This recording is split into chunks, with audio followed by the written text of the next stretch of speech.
और अब बात हमारी सुपर एक्सक्लूसिव पेशकश की, सत्ता सम्मेलन गुजरात जो हमने किया।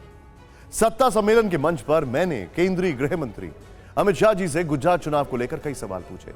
कई संवेदनशील मुद्दों पर बीजेपी सरकार का स्टैंड क्या है यह भी जाना। इनमें कई ऐसे सवाल थे जो शायद अब तक पूछे ही नहीं गए। इनमें से एक सवाल मैंने कॉमन सिविल कोड को लेकर किया। टीवी 9 सत्ता सम्मेलन के मंच पर गृह मंत्री अमित शाह ने कहा कि कॉमन सिविल कोड की सभी तैयारियां पूरी हैं, बस अब औपचारिकता बाकी है। हमने कॉमन सिविल कोड के लिए भी जब से हमारी पार्टी बनी, हमारे एक भी घोषणा पत्र ऐसा नहीं था कि कॉमन सिविल कोड नहीं होगा, नहीं चाहिए, हम हटाएंगे उसको। इसकी भी शुरुआत हो गई है। उत्तराखंड ने कमेटी बना दी, गुजरात सरकार ने कमेटी बना दी, हिमाचल ने अपने घोषणा पत्र में रखा है और धीरे धीरे देश में एक बहस छिड़ गई है। मुझे पूरा भरोसा है कि कॉमन सिविल कोड पर भी देश की जनता यही फैसला करेगी जो धारा 370 और राम जन्मभूमि के लिए किया है। आपने अभी बताया कि एक कमेटी बनाई आपने। क्या आपको लगता है कि अगर अगली सरकार आपकी आ रही है, जैसा कि आप मान रहे हैं और मैं भी अगर उसको मानूं, तो उसके टाइम तक अगली सरकार में फिर कॉमन सिविल कोड जो है हम उसको होता हुआ देखते हैं? निश्चित ही हो जाएगा। ये कमेटी की घोषणा नहीं करी, कमेटी बन चुकी है जी, उसका अस्तित्व आ गया है। उसने सारे पक्षों से चर्चा कर अब आगे इंप्लीमेंट करना है।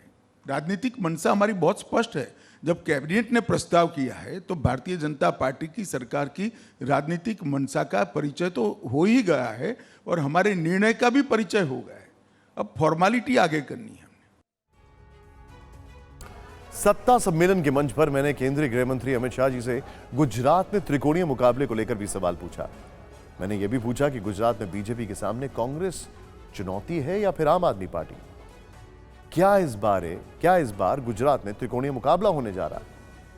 क्या इस बार बीजेपी प्रचंड बहुमत के साथ सरकार बनाएगी? गृह मंत्री अमित शाह ने इन सवालों पर क्या कहा, यह जरूर सुनिए। यह मुकाबला दो तरफा है या त्रिकोणीय है, आप इसको कैसे देखते हैं? देखिए, ऐसा इल्यूजन कई बार गुजरात में हुआ है कि त्रिकोणीय मुकाबला हो रहा है। बहुत साल पहले चिमन भाई पटेल थे, उन्होंने एक किमलोप कर पार्टी बनाई थी। उसके बाद शंकर सिंह वाघेला ने पार्टी भी बनाई, मुख्यमंत्री भी बने और फिर वो पार्टी के आधार पर चुनाव भी लड़े। और तीसरी बार केशुभाई पटेल जो पूर्व मुख्यमंत्री थे, उन्होंने भी अपनी एक पार्टी बनाई। मगर कोई किमलोप छोड़कर, किमलोप को शायद 11 या 12 सीटें मिली थी, कोई भी पार्टी गुजरात में तीसरी पार्टी 10 का आंकड़ा पार नहीं कर पाई। तो ये बहुत स्पष्ट है कि गुजरात की राजनीति सालों से दो ही स्तंभों पर चल रही है। और मैंने अब तक जितना प्रचार करा है, रैलियां तो खैर पर्चा वापस लेने की तिथि के बाद 2 ही करी है आज, परंतु पहले मैं दीपावली के समय और उसके बाद में पूरे गुजरात में कुल मिलाकर 42 सीटों पर गया हूं।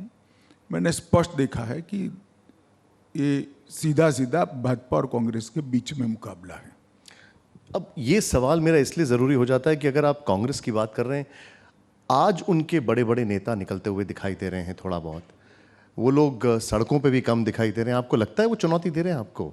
नहीं, चुनौती तो क्या, जनता जो तय करती है वही जीतता है। इसमें चुनौती जैसी कोई बात नहीं। मगर कांग्रेस का यहाँ एक सपोर्ट बेस है, वो वास्तविकता है। हर चुनाव का एनालिसिस अगर आंकड़ों की दृष्टि से निकलते हैं तो उनका कभी भी 30% से 25% से कम वोट बेस नहीं रहा है।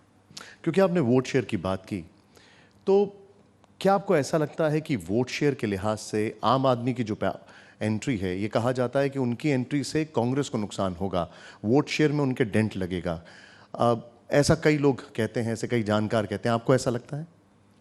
देखिए, अभी तक एक भी चुनाव गंभीरता से ये लोग लड़े नहीं हैं।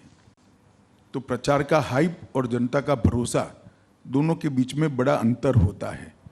हमारे दावे जो राजनीतिक दल करते हैं, राजनीतिक नेता करते हैं, उसको जनता कितना स्वीकार करती है वो तो अब ये पहला चुनाव है, देखिएगा 5 दिसंबर को क्या होता है। मगर परिणाम जो भी हो, कौन कितना वोट प्राप्त करेगा, मैं इतना निश्चित बता देता हूं कि यहां पर फिर से एक बार प्रचंड बहुमत के साथ भारतीय जनता पार्टी की सरकार बनने जा रही है।